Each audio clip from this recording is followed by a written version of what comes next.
Thank you for joining us for All Things Real Estate. Now here are your hosts, Brad Avergon and Gary Kelley.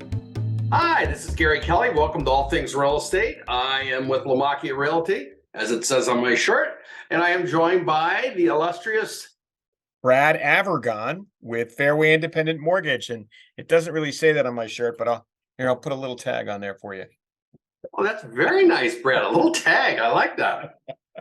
So, Brad, I wanted to talk a little bit about things that are in real estate, but not the color of the front door that's going to make it successful to sell. The market is busy right now. We were out doing some showings over the weekend, and it was hearkening back to the old days, 30 sets of people going through. It was good. But one of the things that often I find interesting when we're working with buyers is we talk to them about the idea of getting an inspection or checking whether or not the house had permits. And they often say to us, well, the bank does that. Right. Well, you don't work for a bank, but you may have done a mortgage or two in your career. I might have a couple under my belt. So why don't you tell us a little bit about what actually happens and what happens when someone applies for a mortgage and how far the mortgage company goes in reviewing a property? So there's really two aspects of what a mortgage company does when they're looking at reviewing a property. One is they do what's called an appraisal of the property, which is a determination, an independent determination based on fair market value. What is that property worth today? Based on at least three similar homes that have sold within the last 6 to 12 months, and that are within hopefully a decent proximity to the subject property, the property that the folks are buying. Subject property. The subject property. So the property the folks are buying. So that's one aspect. The other aspect that they look at is they look at title. So one is determination of value. The other is determination that the title, that the property has changed hands legally a number of times over. Now, what's interesting, Gary, is that oftentimes people get confused between a home inspection and a home appraisal because both actually require an inspection, but they have two completely different purposes. The first one, the home appraisal, strictly determines what is the value of the property. Sometimes, depending on the type of appraisal, if it's like an FHA appraisal or if there's something blatant that represents a safety hazard, the appraisal will note it. But their job primarily is to go in and find, again, three similar properties and say, this house is worth X dollars, and they get paid the appraisers get paid a flat fee, regardless of what they bring it in at. They do know, in the case of a purchase, what the purchase price is. They get a copy of the purchase and sale agreement, so they see what the purchase price is, and if there's any, seller concessions or anything like that. But their job is to say, yes, this property is hopefully worth what these people are paying for it, or if it's not worth what they're paying for it, it can come in low. If it's worth more than what they're paying for it, it can come in a little bit higher. A home inspection from a home inspector, a licensed home inspector, is more looking at the kind of the nuts and bolts of the house, right? How is the house put together? How are things working? Appliance-wise, heaters, electricity, are all the outlets working? Do the windows close? Do the faucets leak? Do they not leak? Do the toilets work? All of that other stuff. And so that is something that a buyer obtains outside. Typically, the bank does not require that. Except on I believe they may require them on a VA, but at least a termite inspection of that. But we don't typically look for that. We don't require it, and that's usually within. So what you're telling me is that when it comes to someone buying a house, and it comes to checking permits, who is going to go do that? You mean to tell me that the bank doesn't want to know if the work in the house was permitted? No, they do not look at the permitting, typically. So Brad, you I'm a believer in checking for permits. When I first got into this business a number of years ago, no one really checked permits.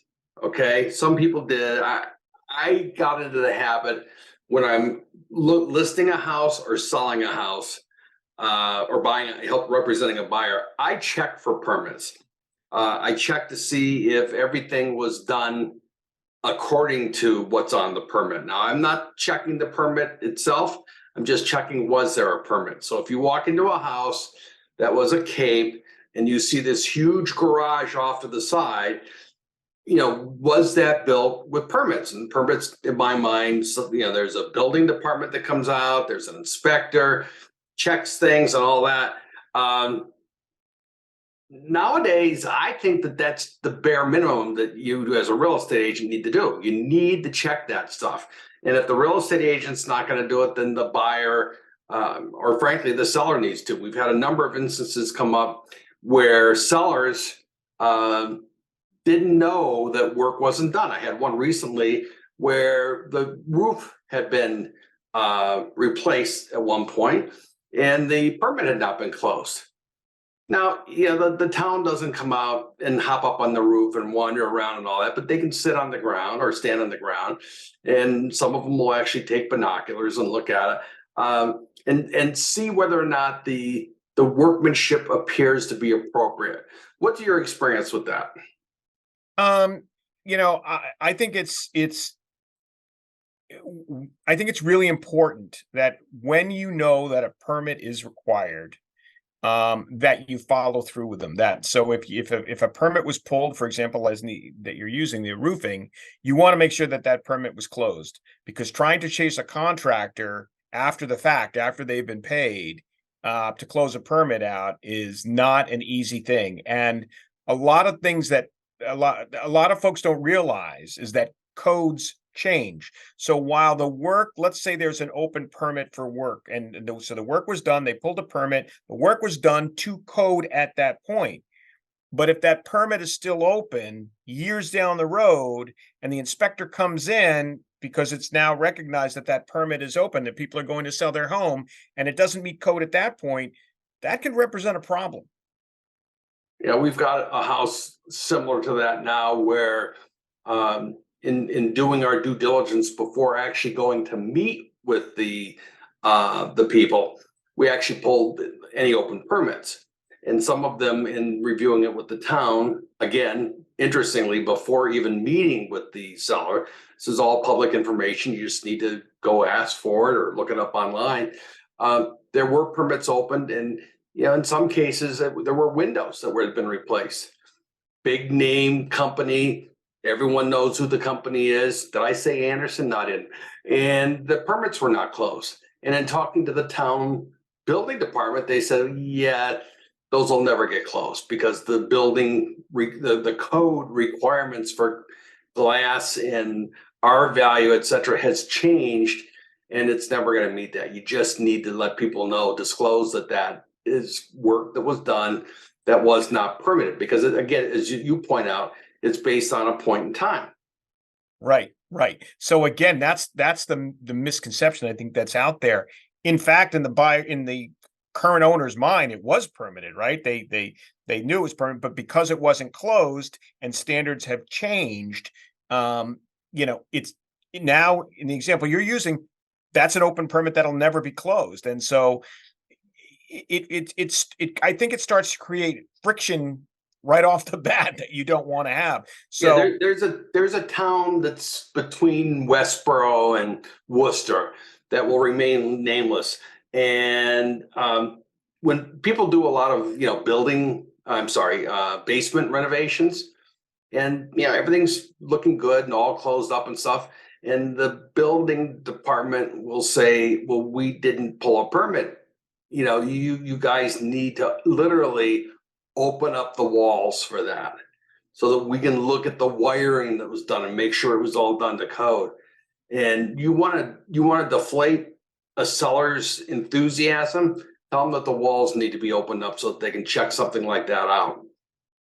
And not only do they have to check something out, but they can open them up and even see that things were done to code at that point. But as we just indicated, they're no longer code. And when you open up a wall, all sorts of other things can come out of it. The building inspector can come in and say, well, your wiring looks fine, but your plumbing is off, your insulation is off, or this, you don't have fire blocking, which is another thing that's done. So it's listen, in my experience, building inspectors don't like coming in after the fact. They want to be in the project from the beginning and finish it up just the way they told it, and everybody's happy thereafter, right? Once you get that closed permit, what you're basically getting is a signature from the building inspector saying, yep, the plumbing was signed off, the wiring was signed off. This, in fact, is compliant. And the other thing that I think a lot of people don't realize is, Gary, is that it affects their insurance. If there was an open permit, let's say somebody did some work and that permit was never signed off, let's say it was electrical or something else, and there was a fire in the house, that's an area the insurance companies go to. They know to go look for the closed permits. Right. And if they can figure out a way not to pay a claim because something wasn't closed out or something wasn't done right, they're gonna do it. And that's gonna leave that current homeowner in a very, very difficult situation. Hey, Brad, if someone wants to reach you to talk more about mortgages or permits, as it may be, how would they reach you? Best way to reach me, Gary, is via my cell, which is 978-375-5531, or they can reach me at brad@bradavergon.com. And Gary, how do they reach you? I can be reached on my phone at 508-733-6005 or Gary@movewithgary.com. When we come back after the break, I want to talk a little bit about another story from that town between Westboro and Worcester that came with one of our sellers. It was really kind of a sad story. Stay tuned. More All Things Real Estate coming right up.